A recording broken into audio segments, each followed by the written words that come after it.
One moment you're watching a commercial jet glide invisibly overhead. The next, its trace vanishes without warning. No descent, no distress call, just silence on the radar.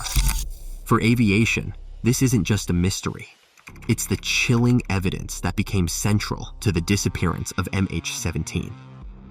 What does radar silence truly reveal?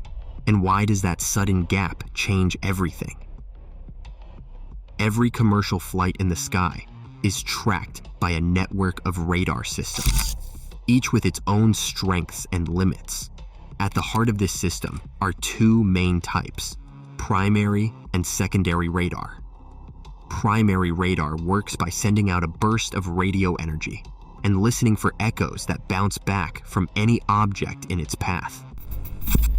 It can detect the presence and position of an aircraft, its range and direction, but it cannot tell you who that aircraft is, its altitude, or its speed.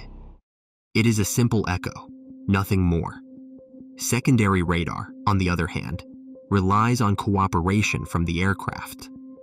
When a ground station sends out an interrogation signal at 1030 MHz, a transponder on board the plane replies at 1090 MHz. This reply carries specific information, a unique code, altitude, and, with newer systems like Mode S and ADS-B, even the flight number and precise position. For air traffic controllers, this transforms a simple blip into a labeled track, complete with call sign, altitude, and speed, making the skies far more manageable as hundreds of flights cross at once. At cruising altitude over eastern Ukraine, the radar display in the en route control center showed a steady, labeled track. Malaysia 17, flight level 330, speed and heading unremarkable. Then, in a single update cycle, that track simply stopped. No gradual descent, no change of code, no warning. The controller's screen, which just seconds before had shown a solid block of data, flight number, altitude, position, now flashed a system alert. The label for MH17 entered what is known as coast, a state where the system waits for a reply that never comes. One sweep later, the label vanished altogether. Controllers in Dnipropetrovsk and Rostov-on-Don both checked their scopes and found the same result. The aircraft's cooperative signal, the backbone of modern surveillance, had end without transition. There was no sign of technical malfunction or fading transmission. The last secondary radar return arrived at about 1320 UTC, matching the precise moment the flight data and cockpit voice recorders stopped. If you want more stories like this, like and subscribe. Your support helps us investigate the stories that still need answers. For the men and women watching the sector, the loss was total and immediate. No trace left to follow. No blip descending. Just a blank space where the aircraft had been. In that instant, what they experienced was not a technical glitch or routine handoff, but the unmistakable signature of radar silence, a complete, unexplained erasure of a flight from the system with nothing to suggest a controlled emergency or a slow failure. The event would become a defining clue, not just for what happened to MH17, but for how controllers and investigators interpret the sudden end of a flight's digital trail.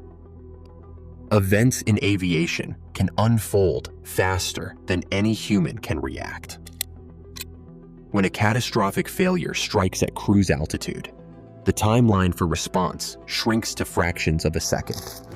Studies show that it takes a pilot at least half a second, sometimes up to 1.5 seconds, just to recognize that something is wrong. But in the case of a high-energy missile detonation, like the one that struck MH17, the crew faced a blast wave and hundreds of metal fragments traveling faster than the speed of sound. The cockpit was penetrated and critical systems destroyed in milliseconds. The cockpit voice recorder and flight data recorder both stopped at the same instant, capturing no warning, no alert, and no final words. There was simply no time for a distress call.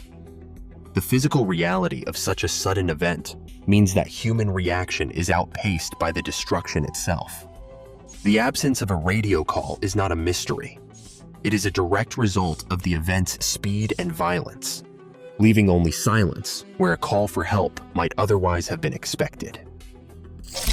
For investigators, the absence of data became a critical clue.